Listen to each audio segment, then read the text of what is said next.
We're in an era of great prize fights these days, except that they're unusual in that the prize fighters are economists. Conservative and liberal economists now disagree on the origins of the financial crisis, the bank bailout, the need for deficit spending, and the proposed health care plan. So we have organized a titanic face-off between two of the most famous economists in the world on either side of these debates. The Nobel Prize winner and New York Times columnist Paul Krugman, on the right but actually on the left. He's the bigger stimulus side, and Stanford University scholar John Taylor, he is the monster deficit side. Welcome, gentlemen. Let's start with the origins of the crisis. You wrote a book where you say the crisis is fundamentally caused by government, not by the market. I think it would be fair to say that governments around the world learned the lessons from the 1930s, or learned what they thought the lessons of the 1930s were, and have reacted very strongly. They've pumped massive amounts of liquidity into the system. Is this a good idea? No, I don't think it is. I think basically it's a large overreaction. You know, even last year in February, a stimulus package was passed. A lot of enthusiasm for it. Checks were sent to people. It didn't do anything. And you had to do pumping massive amounts of liquidity into the system. And this has been, this has been really bad. If you look at it from a global point of view, the fall in industrial production has been every bit as large as it was in the first year of the Great Depression. The fall in trade has been larger than it was in the first year of the Great Depression. You really do need to do drastic things now. This is scary stuff. We've been staring into the abyss. You say that in doing all this, you're creating the risk of inflation. I believe you are. I think we're in massive deficits. A debt to GDP ratio, good measure of our ability to pay is GDP, so it's going from roughly 40% to 80%. Quite frankly, you go back to my analysis of why this was caused. I think it was really an overreaction by government. It scared people.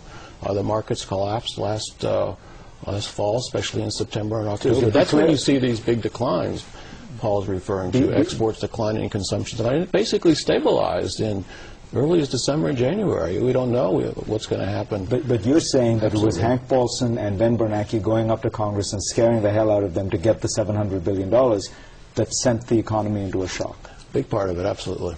Now, let me ask you this. You were very, very unhappy with the administration's plan to deal with the banking crisis. You wrote this very famous column which said the plan fills me with despair. You said that you needed to nationalize the banks temporarily to deal with the problem. The banks haven't been nationalized. It appears that the financial system has stabilized and credit is coming back. So were you wrong then, or are you wrong now? I think I was... put it this, first of all, it's not at all clear that credit is coming back. What we see is some recovery in some markets. And it may be that it works out all right, but the banks are still weak. They're still kind of crippled. I wanted a much more aggressive response. I still think that would have been the right thing to do given what we knew. It's by no means clear that we're out of the woods. Look, they might, I think, I can always go through my record and find out that I didn't say this, but I think I conceded that it might work out. But that seemed to me that the riskier course was, in fact, to hope for the best as opposed to taking really firm action. At this point, I'm not pushing hard on it because it's clear that they're going to wait and see. And do you feel like the financial industry is stabilizing?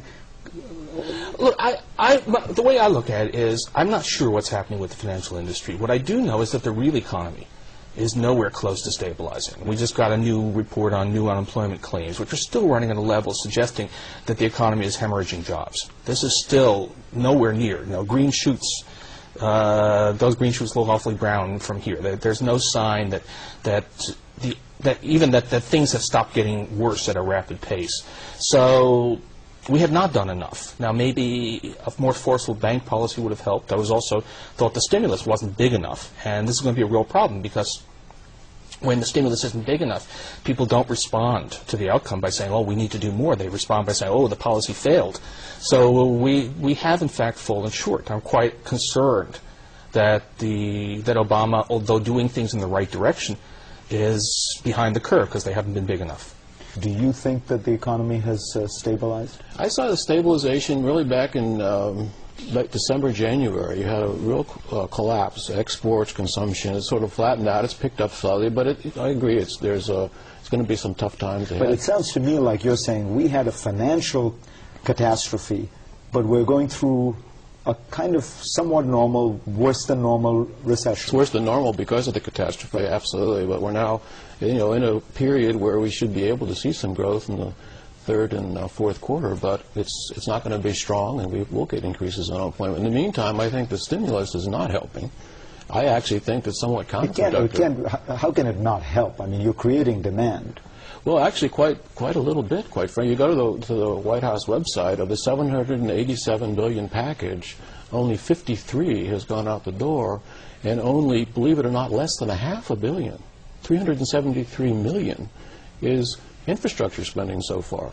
So it's just not enough to do anything substantial. We knew that was going to happen, right? I mean, it was essentially impossible to have a lot of spending take place before 6 months in. No, a lot of things were promised. I think people. No, they were pretty clear on it. I mean, they lowballed their forecast for what unemployment would do, which is a problem. But this is what we all said. This is going to be a slow time, and it is kind of crazy, by the way.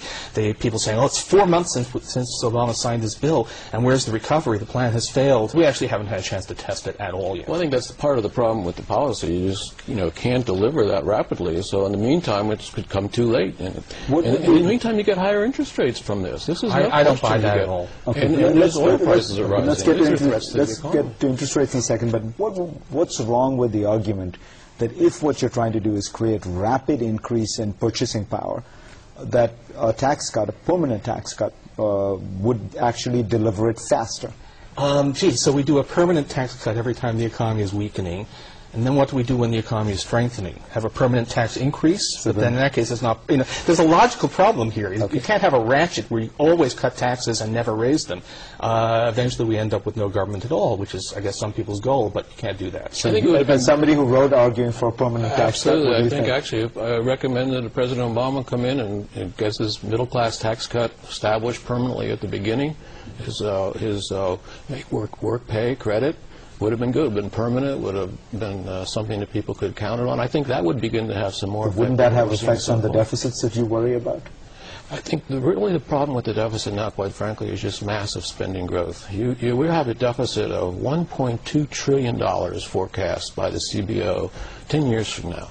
And tax revenues then, income tax about $2 trillion. So you'd have to have a 60% increase in taxes to close that deficit. That's not going to happen. So it's really, to me, it's a spending issue. These are all nominal figures. The fact of the matter is that we're still, in the United States, we're spending not a high proportion of GDP by comparison with other advanced countries. Not all that, this is, the point is that we do have some things that we want the government to do. We want it to provide a basic social safety net. We want it to provide adequate national defense. You have to raise the taxes to pay for that.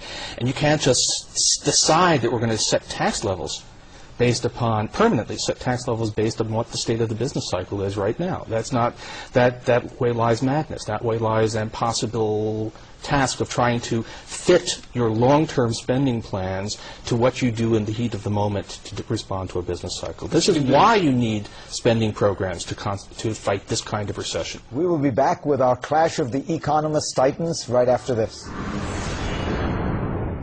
And we are back with our prize-fighting economists, Paul Krugman versus John Taylor. Explain why you think that even though we do have these large deficits and the entitlement program suggests even larger ones, right now you don't think that